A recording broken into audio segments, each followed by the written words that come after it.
Bismillahirrahmanirrahim. Alhamdulillah, kembali kita melanjutkan kajian rutin dengan membaca buku Fikih Bermadhab. Dan insya Allah di kesempatan kali ini kita masih membahas tentang masalah fatwa.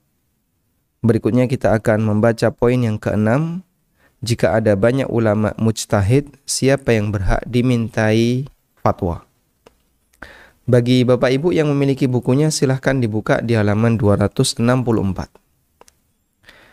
Jika ada banyak mujtahid, jika ada banyak ulama mujtahid, siapa yang berhak dimintai fatwa?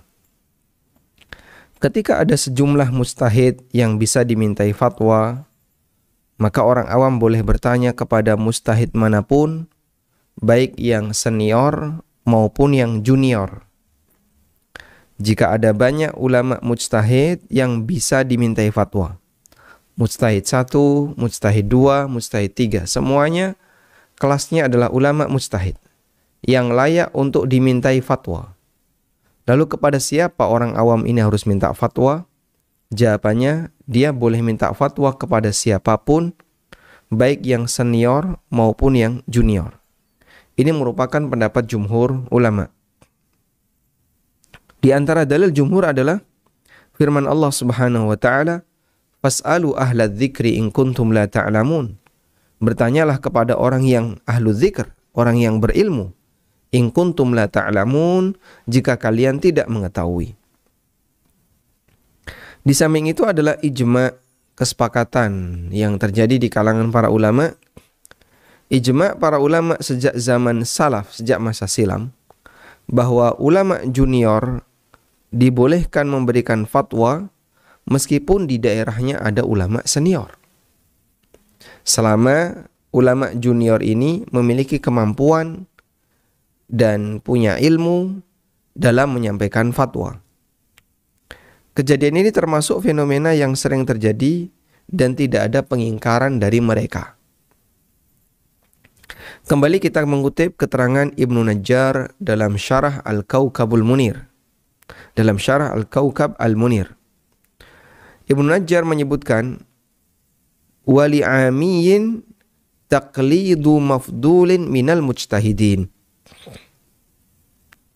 indal aktsari min ashabina minhum al-qadi wa abul khitab wa sahibur rawdah wa qalahu al-hanafiyah wal malikiyah wa aktsarus syafi'iyah. Bagi seorang ami, orang yang awam, taqlidu mafdulin, dia boleh taklid kepada mafdul. Mafdul itu lawan dari fadil. Kalau fadil itu yang senior, yang dihormati, mafdul berarti lawannya, yang junior. Taqlidu mafdulin minal mujtahidin, taklid terhadap ulama mujtahid yang junior. Indal aktsar, menurut pendapat mayoritas, min ashabina, di kalangan para ulama mazhab kami. Dan ulama mazhab kami yang dimaksud adalah mazhab Hambali. Minhum, diantaranya adalah pendapat Al-Qadhi. Penyebutan Al-Qadhi dalam mazhab Hambali maksudnya adalah Al-Qadhi Abu Ya'la, wa Abul Khitab, wa Sahibur Rawdah, dan penulis kitab Ar-Rawdah. Ini juga merupakan pendapat Hanafiyah, Malikiyah, dan mayoritas Syafi'iyah. Sehingga sekalipun di situ ada ulama yang senior, dibolehkan bagi orang awam untuk bertanya kepada ulama junior.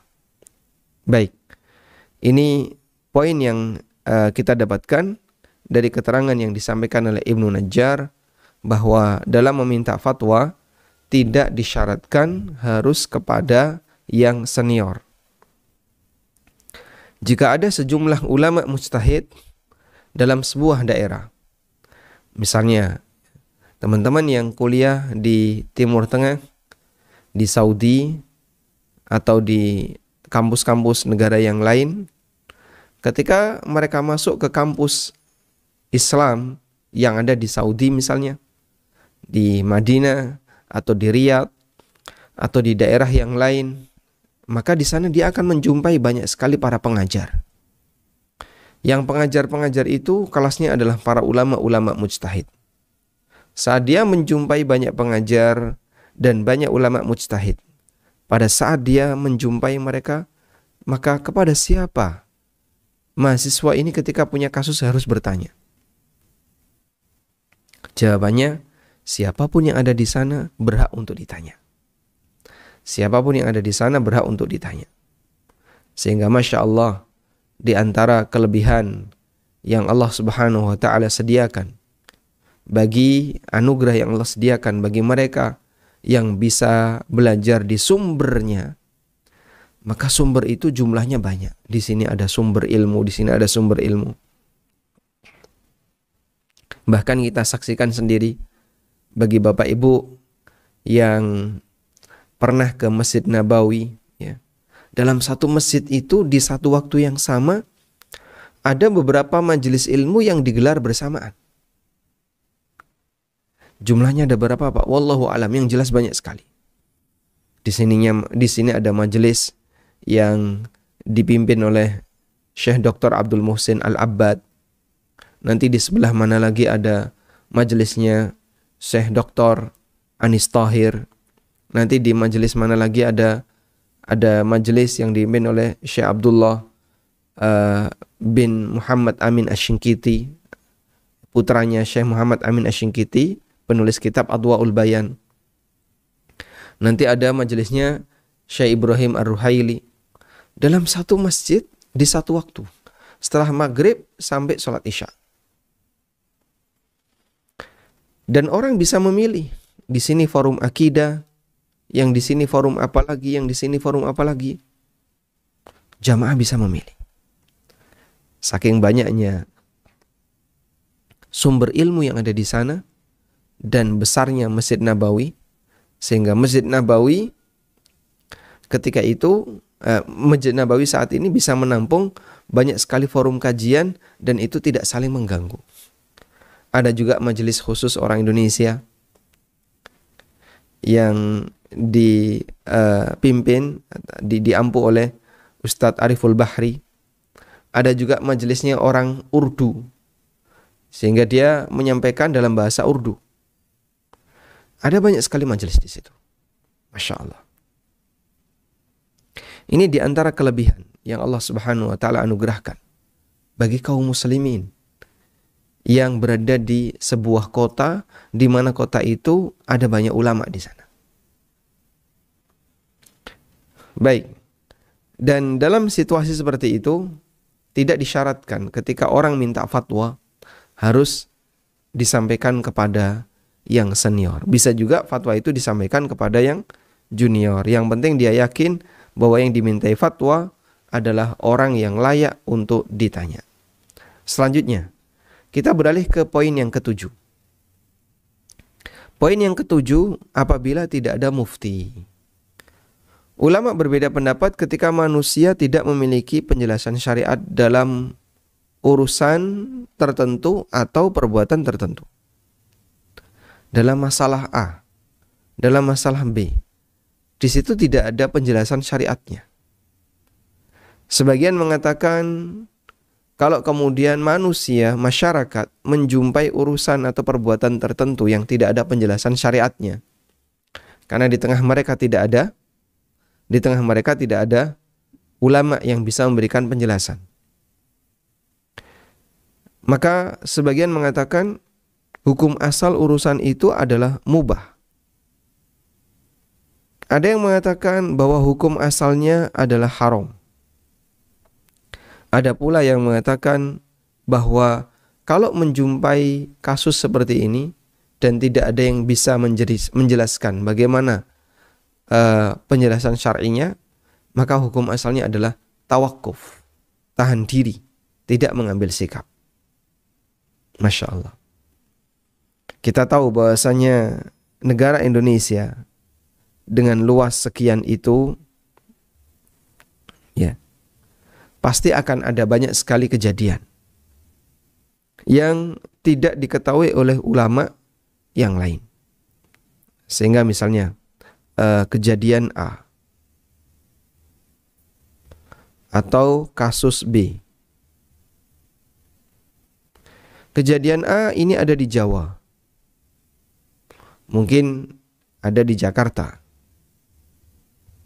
Saat kejadian A ini muncul, karena di Jakarta misalnya ada beberapa tokoh agama yang bisa memberikan jawaban, maka kejadian A ini bisa langsung dijawab.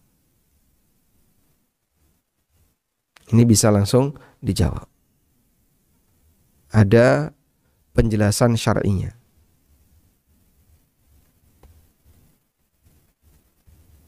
Sehingga bisa langsung dijawab. Berbeda dengan kasus B. Kasus B ini ada di pelosok, misalnya pelosok Kalimantan. Mau menghubungi ustadz atau dai yang berada di daerah yang lain kesulitan. Sehingga untuk kasus B ini tidak ada penjelasan syar'i. Tidak ada penjelasan syar'i.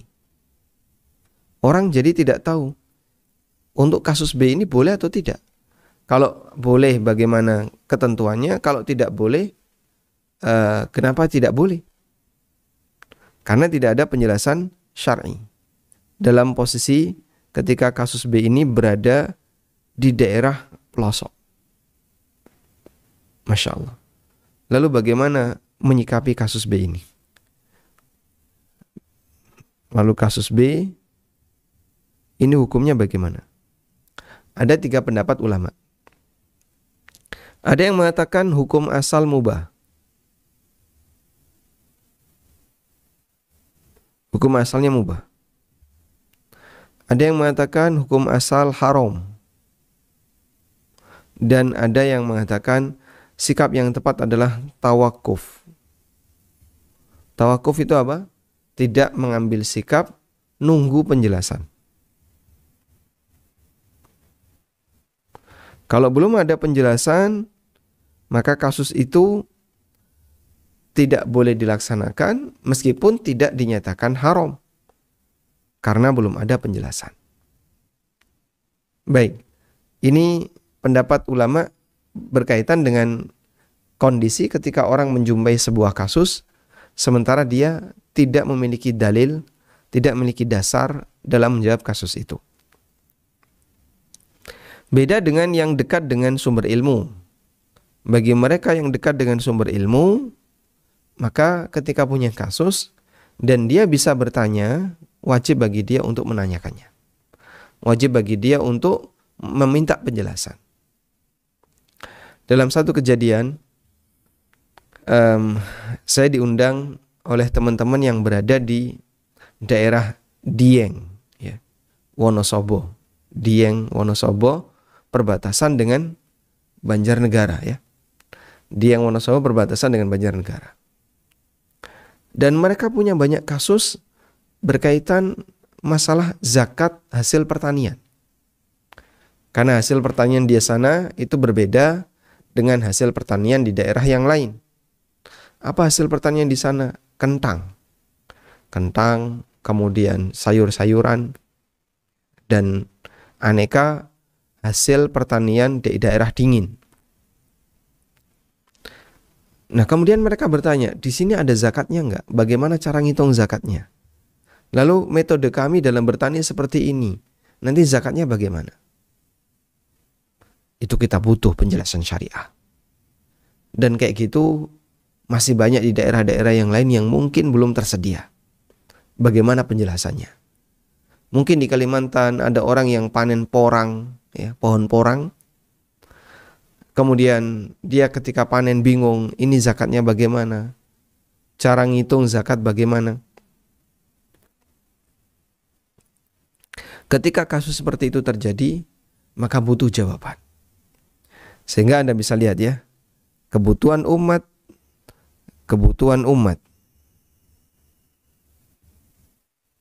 terhadap ulama mujtahid.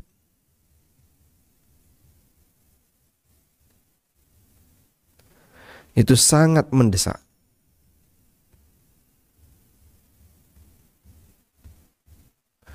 Sehingga umat sangat membutuhkan kehadiran orang semacam ini untuk menjawab banyak kasus yang mereka hadapi, agar kemudian mereka bisa memiliki landasan syar'i dari kejadian dan kasus yang mereka alami. Masih sangat kurang Indonesia. Masih sangat kurang di daerah-daerah yang lain. Masih sangat kurang. Sehingga ada banyak sekali kejadian, ada banyak kasus yang tidak bisa dijawab, yang belum ada penjelasannya. Akhirnya masyarakat dalam kondisi kebingungan. Bagi sebagian ada yang langsung diamalkan, langsung dilakukan, ada yang tidak begitu diperhatikan, ya. Dan sebagian yang lain ada yang berusaha untuk serius memperhatikannya. Baik, maka kita sangat berharap, ya, teman-teman yang saat ini sedang belajar di kampus-kampus Islam, ya, di UIM maupun di King Saud University, ya, Jami'ah Al-Imam yang ada di Riyadh, maupun yang ada di Taif, atau yang ada di Qasim, atau di daerah-daerah yang lain, kami sangat berharap semoga mereka nanti bisa pulang ke tanah air dengan membawa ilmu, ya, yang itu bisa dipakai untuk memberikan jawaban bagi masyarakat, bisa digunakan untuk menjawab kasus yang ada di tengah umat. Karena kebutuhan seperti ini bisa kita sebut masih kurang. Ada fatwa yang masuk misalnya, atau permintaan fatwa yang masuk ke Ustadz Irwandi atau ke Ustadz Arifin, atau ke lembaga, misalnya ke Dewan Fatwa Al-Irsyad, Dewan Fatwa Perhimpunan Al-Irsyad. Tapi itu antriannya panjang dan tidak semuanya bisa terjawab, sebab ada banyak keterbatasan. Nah, dalam posisi itu kita masih butuh ulama mujtahid yang diharapkan mereka ketika pulang ke tanah air masing-masing bisa memberikan jawaban bagi permasalahan yang ada di tengah umat. Baik, kita lanjutkan. Ketika tidak ada mufti, apa yang harus dilakukan oleh orang awam? Kepada siapa dia bertanya? Mereka bertanya, tidak ada. Tidak ada yang bisa ditanya. Ulama berbeda pendapat dalam memberikan pendekatan untuk kasus ini. Pendekatan yang pertama, kasusnya sama seperti orang yang tidak memiliki penjelasan syariat dalam urusan tertentu. Yaitu tadi, hukum asalnya boleh, atau hukum asalnya haram, atau hukum asalnya tawakuf. Sehingga dalam posisi ini, karena tidak ada penjelasan tertentu, ada 3 pendapat yang tadi kita sampaikan. Yang kedua, kasusnya sama seperti mujtahid yang menghadapi beberapa dalil yang saling bertentangan, sehingga dia mencoba untuk melakukan mana yang lebih rajih. Dan yang ketiga, kewajiban orang awam ini adalah bertakwa kepada Allah semampunya, yaitu apabila dia dalam posisi tidak begitu membutuhkan, maka mungkin sebaiknya tidak dia ambil. Tapi kalau dia posisinya sangat membutuhkan, mungkin dia boleh mengambilnya. Ibnu Najjar mengatakan, "Wa man adima muftiyan falahu hukmu ma qabla syar'i min ibahatin au hadarin au waqfin." Siapa yang tidak menjumpai mufti, maka berlaku hukum baginya, yaitu hukum seperti tidak adanya syariat. Pada saat belum ada syariat. Hukum ketika belum ada syariat gimana? Belum ada penjelasan syar'i. Yang itu bisa bernilai mubah, atau bisa bernilai larangan, atau bisa tawakuf. Seperti 3 sikap yang tadi kita sebutkan, ya. Ketika tidak ada penjelasan syar'i, perbuatan ini hukum asalnya apa? Mubah, dilarang, ataukah tawakuf? Tunggu sampai ada penjelasan syar'i. Baik. Ini keterangan yang disampaikan oleh Ibnu Najjar. Nah, ada sekian banyak transaksi baru yang terjadi di tengah masyarakat. Ya. Sampai saat ini yang kami ketahui untuk cryptocurrency itu belum ada fatwa resmi dari Majma' Fikih Islami. Ya. Belum ada fatwa resmi dari Majma' Fikih Islami. Meskipun sudah ada beberapa karya yang ditulis oleh para ulama, para mahasiswa yang baik yang S2 maupun S3 yang membahas tentang cryptocurrency. Dan dominan karya-karya itu ketika menyampaikan muqaddimah tentang kripto, mereka menyebutkan bahwa ini adalah pijakan awal yang semoga nanti bisa ditindaklanjuti dalam lembaga yang kelasnya lebih tinggi. Misalnya Majma' Fikih Islami, baik di bawah Rabithah Alam Islamiyah maupun yang di bawah OKI, agar keluar sebuah fatwa yang lebih meyakinkan bagi masyarakat. Baik, kurang lebih seperti itu ya. Dan saat kripto itu muncul kan banyak sekali orang nggak ngerti. Ini boleh nggak, maju mundur. Belum ada fatwa dari MUI. Kemudian ketika ditanyakan kepada masing-masing ustadz, sifatnya adalah jawaban pribadi yang kadang ustadznya juga nggak begitu yakin untuk memberikan jawaban. Karena belum ada rujukan yang lebih senior dalam masalah ini. Nah itu contohnya. Jadi kripto kejadian sekitar tahun 2016 yang mulai marak di Indonesia. Ketika itu muncul, apa yang harus dilakukan? Ada 3 sikap tadi ya. Antara hukum asalnya mubah, hukum asalnya dilarang, hukum asalnya tawakuf, ada 3 pendapat itu. Selanjutnya, kita masuk ke poin yang ke-8. Taklid kepada orang yang fatwanya cenderung membolehkan. Taklid kepada ulama mutasahil. Kasus ini serupa dengan sikap tatabbu'ur rukhas. Sengaja mencari rukhsah. Yang ini sudah pernah kita bahas. Yang hukumnya terlarang. Terlebih lagi, ketika orang awam ini memiliki dugaan kuat bahwa fatwa sang mufti yang mutasahil itu bertentangan dengan dalil syar'i. Ini jelas lemah sekali pendapat ini. Tapi tidak apa-apalah, yang penting kan ada ustadznya. Nanti kalaupun salah, yang nanggung dosa kan ustadznya. Saya nggak nanggung dosa. Ya. Ibnu Najjar menyebutkan, wa yahrumu 'alal 'ami tatabbu'ur rukhas. Haram bagi al-'ami untuk tatabbu'ur rukhas, sengaja mencari-cari rukhsah. Wa huwa annahu kullama wajada rukhsatan fi madhhabin amila biha. Yaitu ketika dia menjumpai adanya rukhsah dalam satu madhab tertentu, dia mengamalkannya. Wala ya'malu ghairaha fi dhalikal madhab. Sementara dia sendiri tidak mengamalkan pendapat madhab ini untuk kasus yang lain. Hanya ini saja yang saya ambil, yang lain saya nggak ngambil. Wa yufassak bihi ay bitatabbu'ur rikhas. Dan orang seperti ini dinilai sebagai orang yang fasik disebabkan karena dia melakukan tatabbu' ar-rukhas, sengaja mencari-cari rukhsah. Sehingga haram bagi orang awam melakukan tindakan seperti ini karena dia sengaja mencari apa yang paling ringan, dan tentu saja itu ditunggangi oleh hawa nafsu. Tentu saja itu ditunggangi oleh keinginan pribadi, hawa nafsu.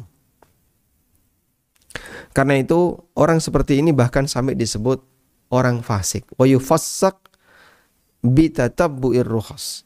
Dan orang dinilai fasik, dinilai sebagai pelaku dosa besar ketika sengaja dia mencari fatwa yang paling ringan, yang kira-kira paling sesuai dengan kepentingannya. Walhamdulillah. Sehingga tidak boleh secara sengaja demikian. Dan kadang ada sebagian orang ya, yang dia berpindah-pindah dari satu mazhab ke mazhab yang lain. Sehingga ada Hanafiyah ada Malikiyah,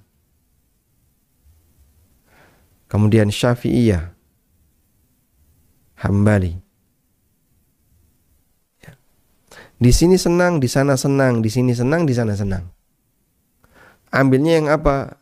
Yang mudah. Ini juga yang mudah. Apa yang paling mudah di sana? Apa yang paling mudah di sana? Inilah yang dimaksud tadi ya. Tatabbu'ur rukhas, sengaja dia mencari-cari yang mudah, yang gampang-gampang, yang rukhsah, ya, dalam rangka untuk membangun ideologi dia, cara beragama dia, dan praktek dia dalam beramal. Maka dia bisa berpindah dari satu mazhab ke mazhab yang lain dalam rangka untuk mencari mana yang paling ringan bagi hidupnya. Dan ini semuanya pasti ditunggangi hawa nafsu. Orang semacam ini sikapnya, dia ditunggangi hawa nafsu. Makanya kenapa ketika praktek ini disebut dengan orang fasik, disebut sebagai orang fasik karena dia secara sengaja mencari pendapat yang paling ringan, disebabkan karena dia ditunggangi oleh hawa nafsunya, oleh kepentingannya. Wallahu alam, dan kita berlindung kepada Allah dari sikap semacam ini. Semoga Allah tidak menjadikan kita sebagai orang yang secara sengaja mencari-cari rukhsah, mencari-cari yang paling ringan dalam rangka untuk membela kepentingan kita, bukan dalam rangka untuk mencari kebenaran. Demikian, semoga pengantar yang kita sampaikan ini bermanfaat. Wassallallahu ala nabiyyina Muhammadin wa ala alihi wa sahbihi wasallam.